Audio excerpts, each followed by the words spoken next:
আসসালামু আলাইকুম দর্শক বন্ধুরা, আমি একটি প্লাজো কাটিং করে দেখাবো খুব সহজ নিয়মে। প্রথমে আমি কাপড়টিকে দুভাঁজ 4 পাট করে নিয়েছি। এখন আমি কাপড়টিকে মাপ অনুযায়ী দাগ দিয়ে নিব। এখানে আমরা রাবার ঘরের জন্য 2 ইঞ্চি নিয়ে নিব। রাবার ঘর বাদ দিয়ে আমরা লম্বার মাপটি নিব।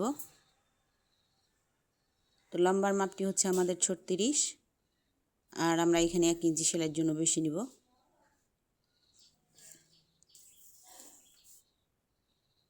আর এখানে যে আমাদের পায়ের মুখটা হবে 10 10 20 থাকবে, আর 1 ইঞ্চি আমরা সেলাইয়ের জন্য নিব।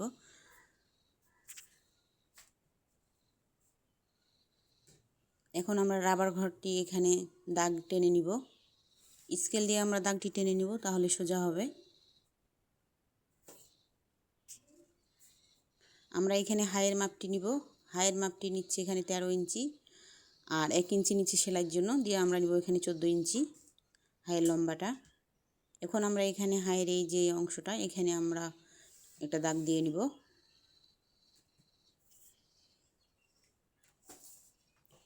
এখন আমরা এই যে হাইয়ের এখানে শেপ দেব, ওই জন্য আমরা ভিতরে বাইরের পাশ থেকে ভিতর পাশে আমরা 2 ইঞ্চি একটা দাগ দিয়ে নিব। এখন আমরা এখানে দাগটা রাবার ঘরের সাথে যোগ করে নিব।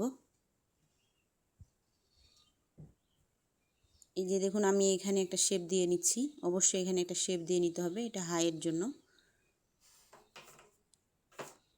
এখন আমরা এই যে এখানে পায়ের মুখটা নিব। এখানে পায়ের মুখটার এখানে আমরা একটা দাগ চিহ্ন দিয়ে নিব।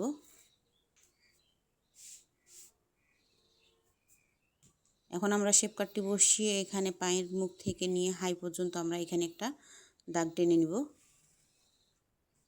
দেখুন কত সুন্দর হয়েছে আমার এই শেপটি। অবশ্যই আমরা এই শেপ কাট বসিয়ে কেটে নিব, দাগ দিয়ে নিব। তো বন্ধুরা, যদি আমার ভিডিওটি ভালো লাগে অবশ্যই একটি লাইক, একটি কমেন্ট, আমার চ্যানেলটিকে সাবস্ক্রাইব করবেন। পাশে থাকা বেল আইকনটি ক্লিক করে নেবে। তো বন্ধু, এই যে আমি যে বাড়তি কাপড়টা এখান থেকে কেটে নিলাম, ছোট বড় হয়েছিল। তারপর আমরা এখন প্লাজোটি কাটিং করে নিব। একেবারে রাবার ঘরের যে অংশটা ওখান থেকে নিয়েই আমরা পুরোটাকে কাটিং করে নিব।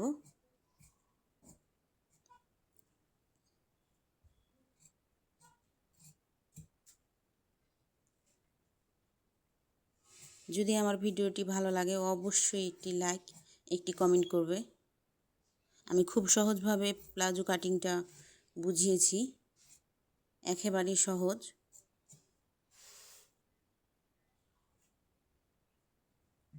আমাদের প্লাজো কাটিংটা শেষ। এখন আমরা এখান থেকে আমরা যে কাপড়টা মেলে নিব, মেলে নিয়ে যে আমাদের যে রাবারের অংশটা এখানে আমরা 2 পাট করে রেখেছিলাম, এই ভাঁজটা আমরা এখন কেটে নিচ্ছি।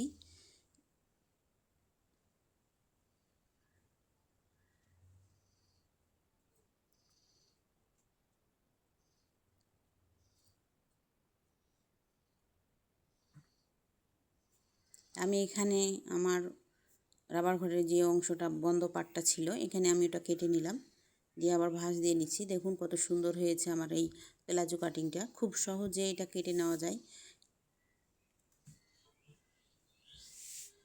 অবশ্যই আমরা মাথায় রাখবো রাবার ঘর বাদ দিয়ে সেলাইয়ের জন্য নিচে 1 ইঞ্চি বাদ দিয়ে আমরা লম্বার মাপটা নিব। লম্বার মাপটা আমাদের যত থাকবে তত নিয়ে আমরা রাবার ঘর বাদ দিয়ে দেবো। আল্লাহ হাফেজ।